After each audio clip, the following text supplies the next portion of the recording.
Welcome to the Quit Vaping podcast, the podcast designed to make you a non-listener. In this show, I'm not going to scare you away from a life of vaping. What I am going to do is show you just how good your life can be without it. Thank you so much for listening and enjoy the show. Hello and welcome to episode 45 today, guys. We're going to have an amazing episode on vaping and mental health today. And I just want to say this is part one of a two-part series. Today, we're going to talk about how vaping hurts your mental health. And then on the next episode next week, we're going to talk about how quitting vaping actually improves your mental health. So it's going to be an amazing episode. It's going to be completely packed with value. I'm going to tell you my story about mental health, why I'm in mental health. And I'm going to talk about mental health in a way that is really important, that I think all adults should understand, that I did not learn about in neither my 4-year psychology degree or working clinically in a psychiatric hospital full-time for a year and a half. With no further ado, enjoy this two-part series. Hello and welcome to episode 45 today. So this is going to be an amazingly juicy episode for you, talking about how vaping relates to your mental health. And before I get into that today, I want to tell you why I'm doing this, why I do this work, and it all relates very heavily to the episode. So in 2019, I went through a clinical depression and I wanted to unalive myself for about 4 months. I was very shameful about it. I didn't really talk to anyone. I was having some pretty aggressive outbursts and I was pretty nasty to my family. I didn't know what I was doing with my life. There was a lot of issues going on. And this actually led me to want to study psychology. Around that same time, I decided that if I was going to study psychology, I should get a job working in a setting where people are going through the same thing so I can actually help them, because I was kind of working my way out of it after about the 4 to 5 month mark. And I really wanted to help people with it. And just as a side note, if you don't know what to do with your life, find a problem that you've struggled with, that you're fixing in your life or that you have fixed, and help other people do that. Very meaningful. So just a little bit of information for you in terms of direction. Anyways, I got my 4-year degree in psychology while I was working at an inpatient psychiatric hospital in the state of Michigan. And I spent a year and a half working full-time, working about 5 days a week, going into a psychiatric hospital, being around people who were experiencing clinical mental health issues on pretty much every measurable disorder you could have. There was eating disorders, there was clinical depression, there was psychosis, there was schizophrenia, there was bipolar, there was borderline personality disorders, there was mood disorders, there was eating disorders, there was personality disorders. I learned so much. And I want to talk to you guys about this today. Here's a statistic. I watched a YouTube video that was out, and their news said that 81% of people start vaping to decrease feelings of anxiety, depression, or stress. So it's really important that we talk about this today. As you guys know, if you've listened for a while, I'm a very staunch supporter that addiction does not help you with your mental health for a lot of very obvious reasons. But it's important to understand, a lot of people don't actually understand mental health. They don't understand what's going on. They have an emotion. They want to get out of it, so they use something to get out of it. Now, there's a lot of problems with this. So I want to take a second to say that stress and anxiety and feeling sad are completely normal emotions for everyone to have pretty much at some point during every day. I want to say that again. There's nothing clinical about having emotions. There's nothing wrong with having emotions. Now, this is a problem because when I worked in the psychiatric hospital, very often emotions were being pathologized. They were being diagnosed as something that was wrong. And I want to say this first. There is a level of emotions that you have that actually is considered a diagnosable disorder, but most people are not living under one of those diagnoses. So, mental health disorders have been created to help people who are genuinely sick, not people who have just a normal amount of emotion. And it's important to understand this because when you pathologize, when you label something as broken or wrong that isn't, you end up creating so much damage in your life and you end up trying to solve for a problem that doesn't exist. So let me give you an example. Anxiety. Anxiety is an emotion we feel when our mind thinks that our bodies are in danger. That's pretty much what anxiety is. So anxiety feels like an elevated heart rate. Your hands will get sweaty. Your chest might get a lot of energy. You're on the lookout. You get vigilant. That's anxiety. It's a normal emotion. It's actually really good to experience that emotion, especially if you're doing something where you want increased alertness. Very, very good. Now, most people, when they experience anxiety, what they do is they diagnose it as there's something wrong with them, and then they try to solve for it. This is actually the problem that's created when there is no problem. And that's why people use things like alcohol and vaping and overeating, because they're trying to get out of an emotion that's completely normal to experience. Okay. So cognitively understanding that anxiety isn't an issue is a really important part of quitting vaping for good. Now, I want to say this as well. There is a level of anxiety where it does become clinical, and I'm not diagnosing anybody on this podcast, but what I want to say is that if you are non-functioning, because this is actually the way you diagnose clinical anxiety, is if you are non-functioning in certain areas of your life because of your anxiety, you should go to a medical professional or a clinical therapist to get diagnosed with a disorder so you can get that fixed. And the best way to fix anxiety disorders is actually with therapy and medication, but I would recommend that the more important part of that is therapy, because you want to work out the reason, the source of the anxiety.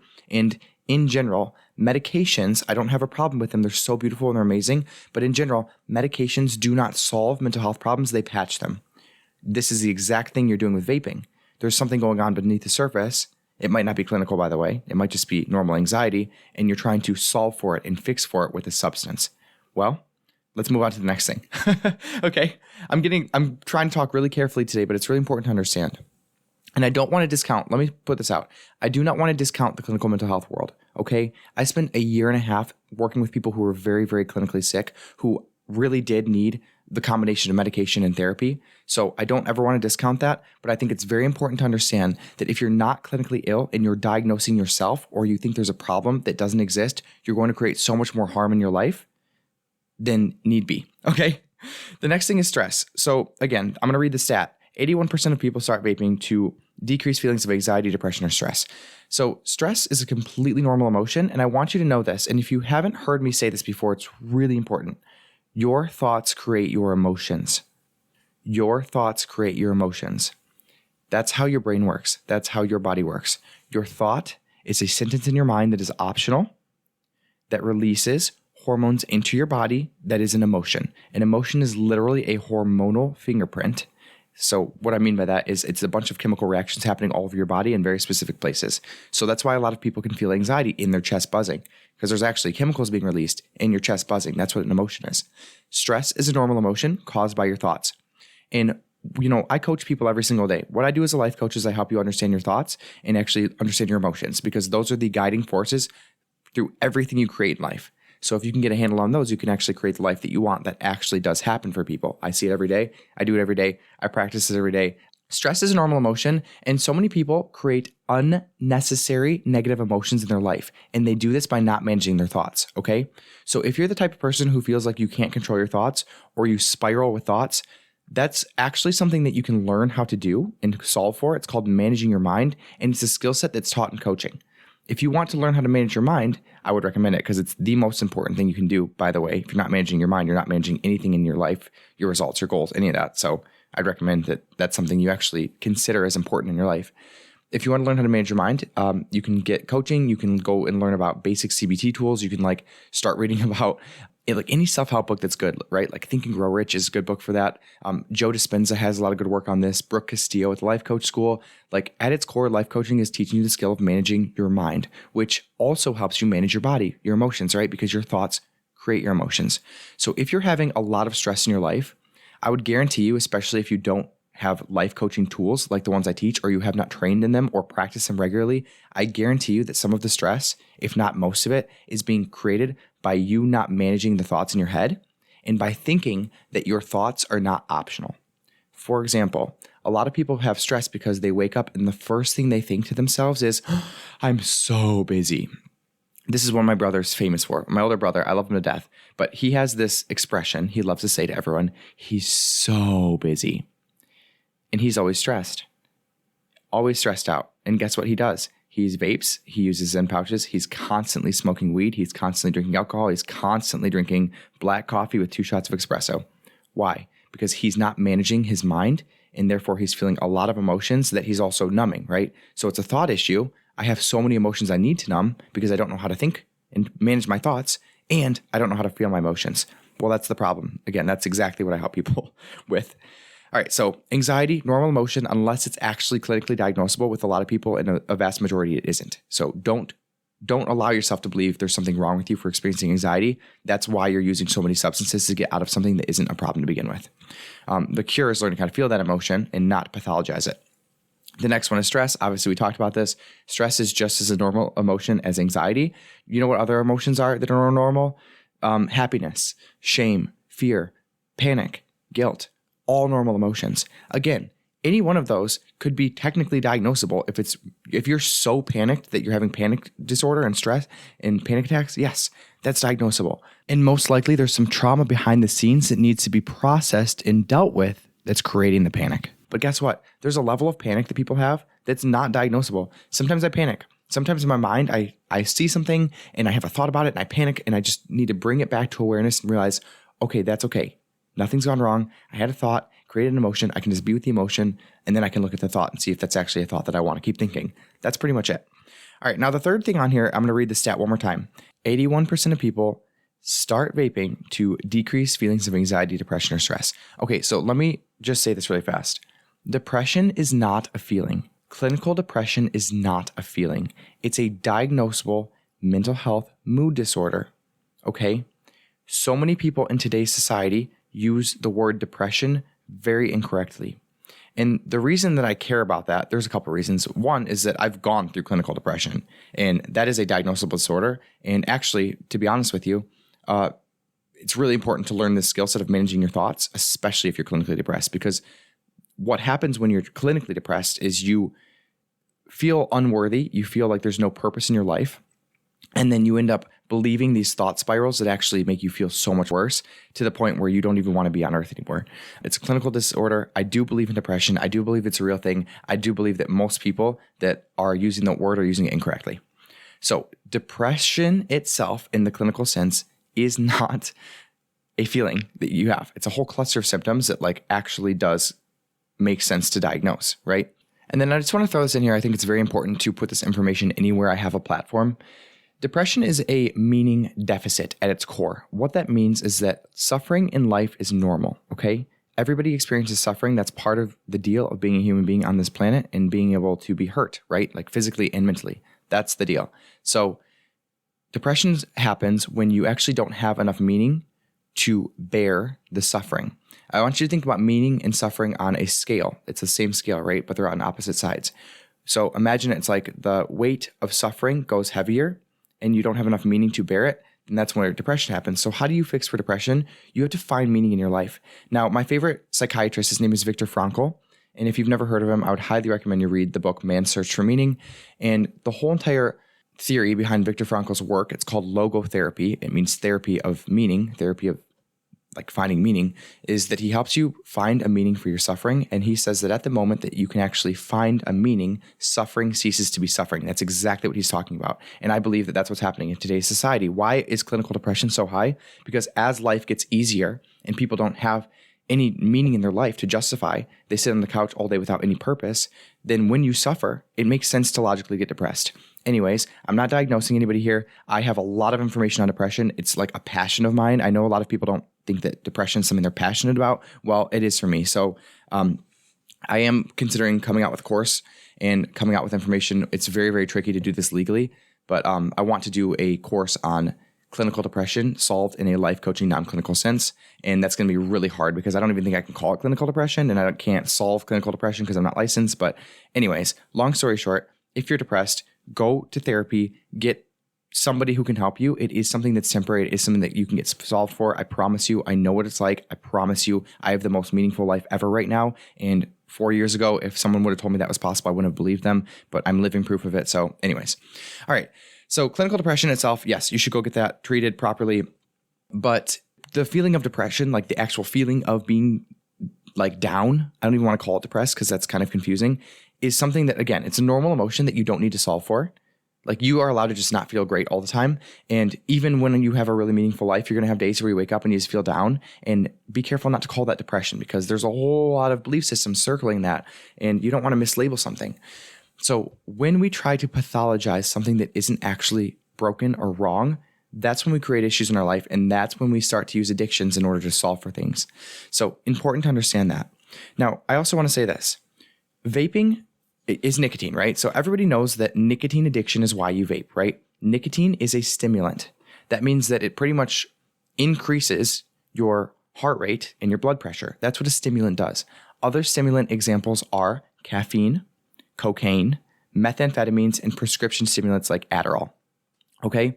The whole entire function of a stimulant is to put your body into a increased state, right? It's stimulating your body. It's like, okay, heart rate needs to go up, blood pressure goes up. And that's why a lot of people say that things like nicotine and caffeine, and obviously prescription stimulants, they help them focus and concentrate, right? That is why prescription stimulants are given to people with ADHD, because it raises their whole cardiovascular system up and helps them to focus and concentrate.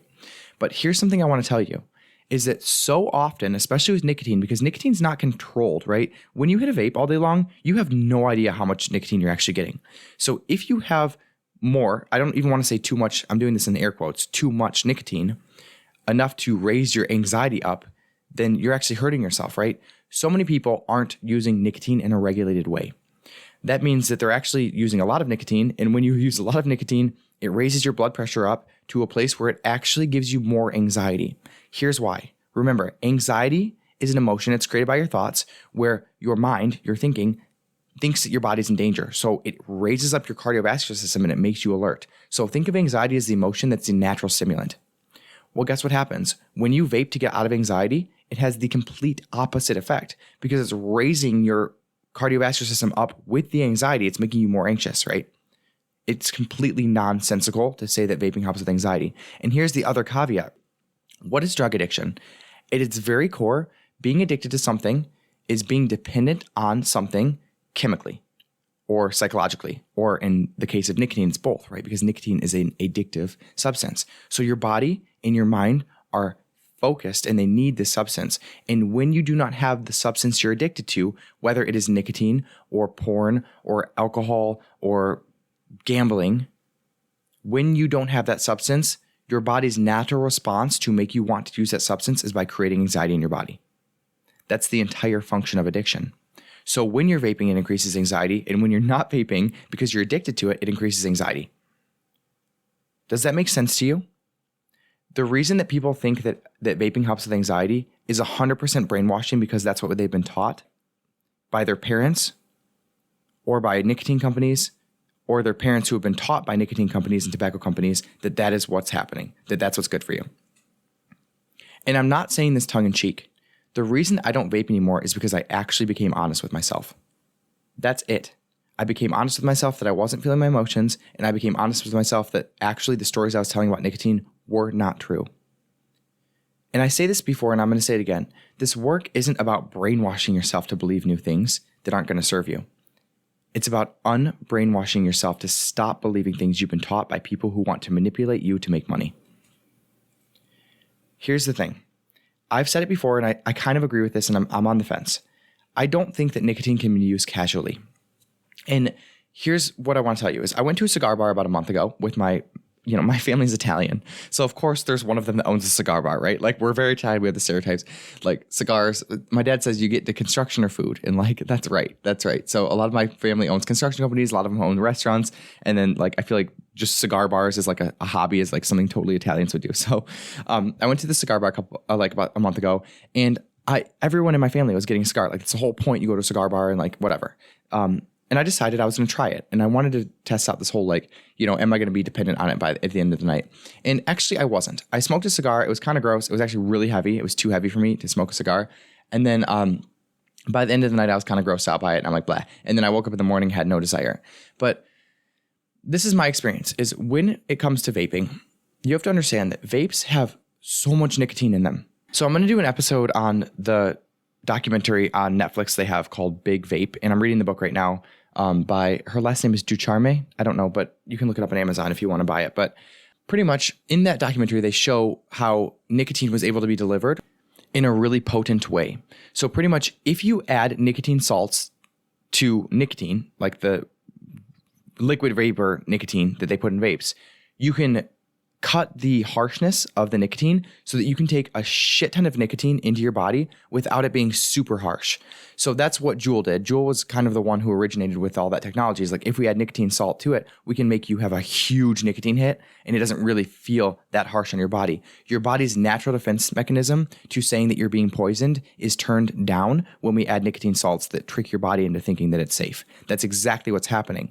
So when you're vaping, it's a shit ton of nicotine. And a lot of people are vaping all day, every day. Actually, in that documentary, there was kids addicted to Juul, and they were using 3 pods a day.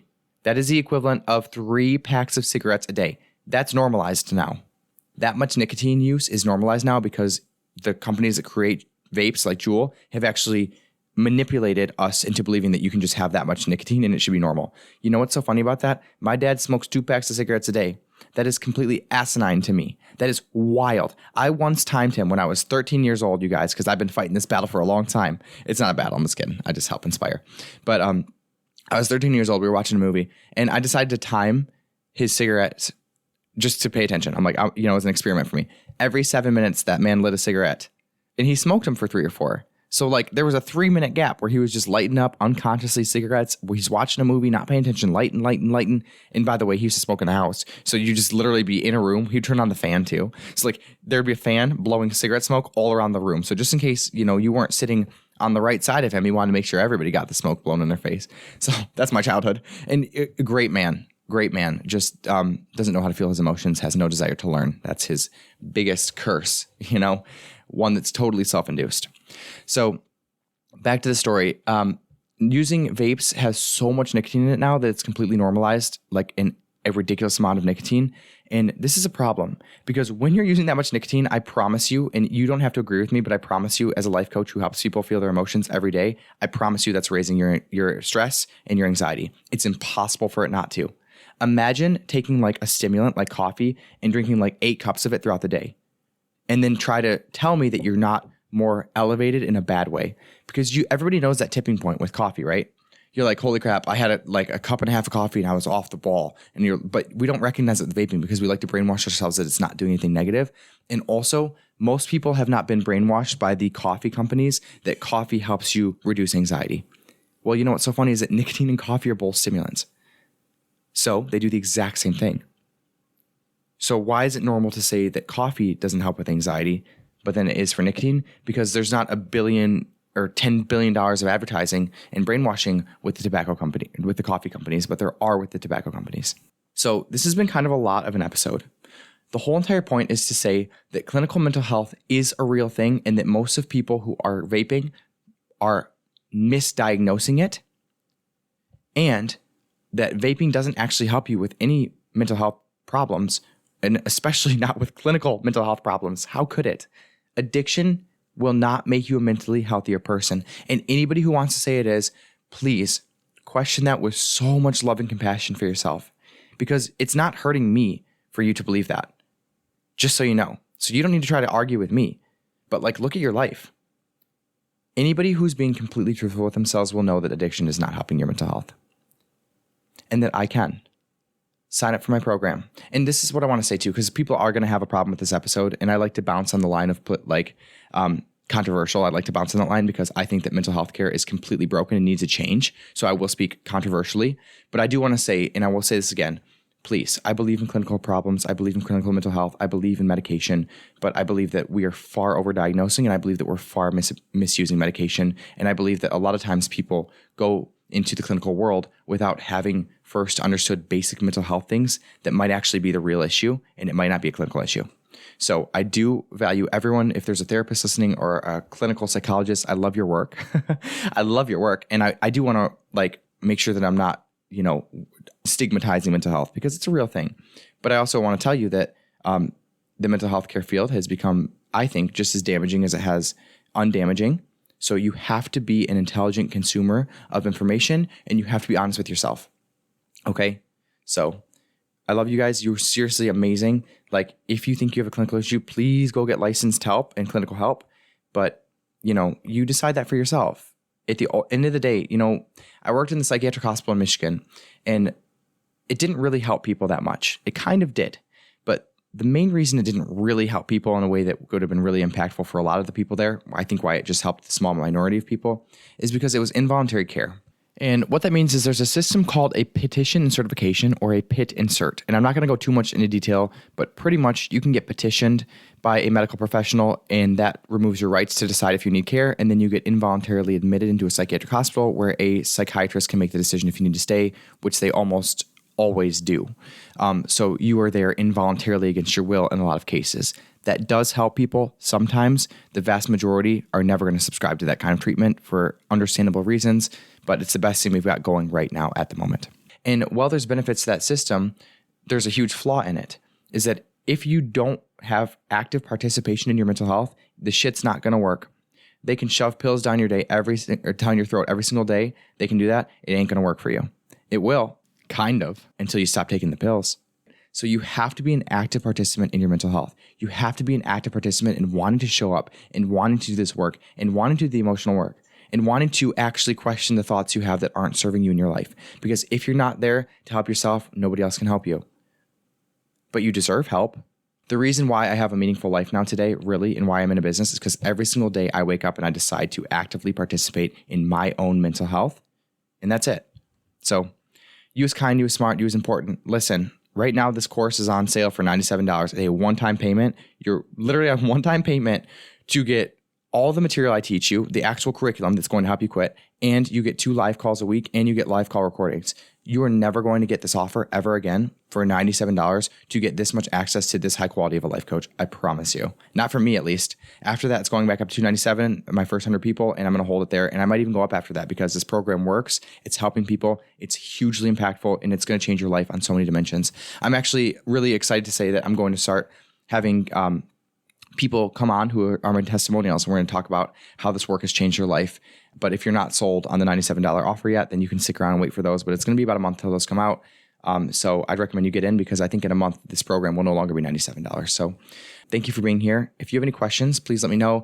Hopefully I haven't offended anybody too badly with the clinical mental health stuff, but I'm very serious about mental health. I really want people to get the help they need.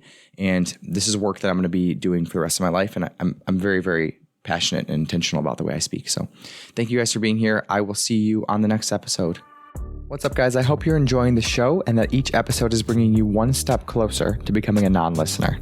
If you'd like to take all this information to the next level and finally quit vaping for good, you can check out the course link in my bio. Have a great day. See you next week.